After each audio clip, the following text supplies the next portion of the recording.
Okay, so first and foremost, I know that our viewers are still talking about Ukraine, so are we. And we've been talking about Ukraine really all month, right? But today I think it's also very important that we focus on some stories and videos a little bit closer to home. First in Texas and Oklahoma yesterday, there were some devastating tornadoes. And I do want to offer a quick warning to our viewers. Some of this video is disturbing. So check out this footage.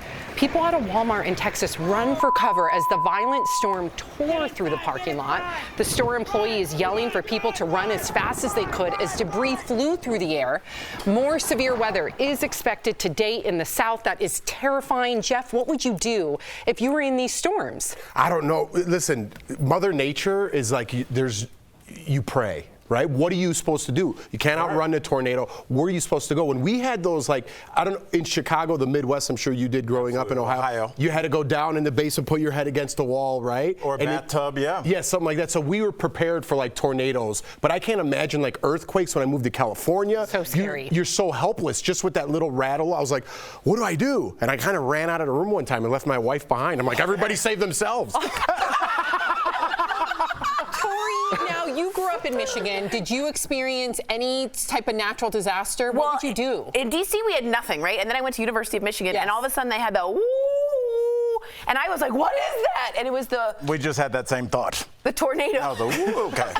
It's the tornado raids. And what's funny is, unless your body is trained physically, like your muscle memory is, you hear it and you do the thing, you really are at a disadvantage. So I just hope everyone knows, go find a bathtub, something the heaviest way you could be, but train your family so you do drills. That's the best way to do this. So when you hear the woo, you don't get freaked out. Yeah, it's hard not to, though. I mean, I've been through a hurricane when I first moved to Miami. I really underestimated the damage because I'm from Ohio. I didn't know. Right. Did you leave or stay? I stayed because we went through the first one and it wasn't that bad. It kind of passed over the state, but it didn't really go like all over the country, but it really just stayed over Miami, and it destroyed the school I was teaching at. I taught in a trailer for a year and a half, 2 years. I was outside of the class because it had destroyed our middle school. So, I mean, understanding like the damage that, first of all, water does, but also like debris does, it's really scary. And I was looking at that footage and I just wondered what I would do if I was with my kids in the car. Because they always say get out and get in a ditch, but doesn't that sound like the thing you shouldn't do? Yeah. But even I'm sure it's the car can get picked up. We forget about the trauma after the fact, right? I know that when I was 9 years old,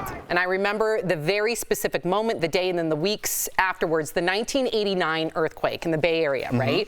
So we all remember it as like the Battle of the Bay because it was during the World Series, the Oakland Bridge collapsed, but in Aptos, where the epicenter was, a lot of things were destroyed. Our whole downtown was destroyed. But I remember being in 4th grade and it being terrifying to the point where I would not go to the bathroom for weeks.